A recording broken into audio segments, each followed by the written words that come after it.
everyone! Again, welcome ulit dito sa aking channel. And today's vlog, may isang ads na naman ako na nakita nung nag-scroll ako sa aking page or sa aking Facebook page.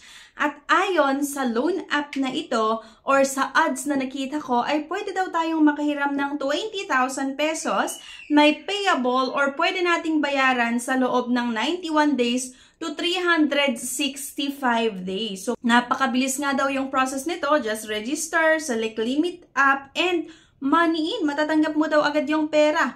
Okay? So, syempre, dahil curious na naman ang kabeshi nyo, in-install ko na naman yung loan app na ito, mga beshies. At ito, titignan natin kung paano nga ba ito magpautang, paano yung interest, yung processing fees, kasi parang nga dito sa ads nila ay okay utangan. Diba? So, ayan, dinownload ko, sinubukan kong utangan. Pero bago ang lahat mga beshies, may pa-good news nga po ako kasi ako po ay nagpapag-giveaways hanggang 10,000 pesos sa mga bawat videos na ina-upload ko nga dito sa aking channel. So, ang kailangan nyo lang gawin i-comment kung ano yung napanood mo regarding sa video na ito.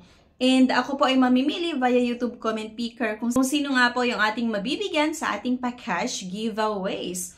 Here nga, Peso Cow loan app na naman itong i-share ko sa inyo. At kung mapapansin nyo, meron pang nakalagay dito na Peso Co, Zelle Cash Saver. At ito nga yung sinasabi ko na nakita natin sa ads na hanggang 20,000 pesos yung pwede daw mautang. So, ayan, dinownload ko siya. And kapag inopen mo yung app, same lang din naman with other loan app na kailangan lang natin maglagay syempre ng valid mobile number. And once na click mo yung get code, meron ka nga pong matatanggap na one-time password na kailangan nyo lang din i-input dito. Ito mga beshies, yung 20,000 pesos na nakita natin sa ads, naging 60,000 pesos na naman daw yung pwede kong mahiram kasi yun yung pambungad nga ng loan app na ito. So 0 to 60,000 pesos yung pwede nga daw mahiram or yung maximum loan ay 60,000 pesos. So, apply now. May mga kailangan lang tayong sagutan. So, mag-upload nga lang tayo ng isang valid government ID. So, mamimili ka lang kung anong ID na available sa'yo. And yan, i-upload nga lang natin. At eto siya, agad-agad makikita dito yung kompletong pangalan, yung ID number, yung date of birth. Meron din itong tinatawag na facial verification na itatapat nga lang yung cellphone sa mukha at i-follow lang po yung instruction. And the next, medyo marami yung kailangan nating sagutan dito ha. Ayan, like yung marital status, yung gender, educational level, and then email address. Kailangan daw natin maglagay dito nga ng ating email address at yung number of credit cards kung meron man. Pero ako hindi ako nagde-declare ng credit card kapag umuutang ako sa iba't ibang mga loan app.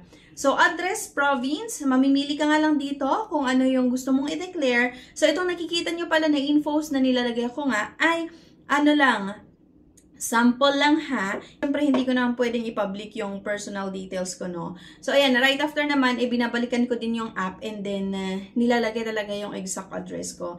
Okay. Kasi talaga hindi ma-approve ng ating loan application kapag iba-iba yung nilalagay natin sa app. So, yung Viber number ay optional naman daw. And next nga, additional information, yung business name, and then business address na naman. And then next, year of employment. Ilang taon ka ba nagtatrabaho daw doon sa present nga na job mo at occupation, ano yung trabaho, monthly earnings. So, marami yung tinatanong, parang naninigurado talaga yung loan app na ito kung talagang papautangin ba nila tayo or hindi. Akala mo naman legit, di ba? So, business phone number, ilalagay ulit daw natin yung business phone number and submit. So, after nun, meron pa pala, like yung relationship with emergency contact or ito yung personal references. And yung contact information and relationship 2, meron pa rin relationship with emergency contact 3. So, medyo marami mga beshies. Itong hinahanap nila na personal references. Nasa 5 din. Akalain mo, yung ibang loan app ay 2 lang yung hinahanap na personal references, pero dito ay 5. Napakarami mga beshies yung hinahanap ng loan app na ito na personal references ha. Ayan, and then submit. At eto na nga, mamimili ka kung saan na matanggap yung loan process, pwede e-wallet or via banks. At kapag e-wallet, ayan, Gcash yung pinili ko. At ilalagay natin syempre yung kompletong pangalan na naman daw natin. Like yung name, middle name, last name, and e-wallet account number.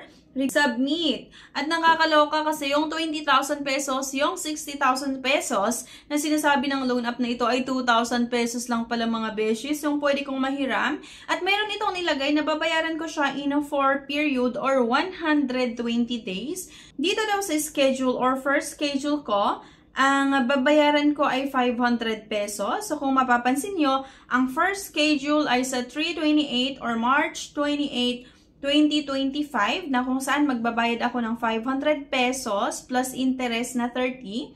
Schedule 2 sa principal ay 500 pesos na naman daw. And then interest 30 pesos. Schedule 3 sa May 27, 2025, 500 pesos pa rin daw yung principal at interest ay 30 pesos pa rin. At yung schedule 4 ay sa 6 or June 26, 2025, principal ay 500 pesos na naman daw.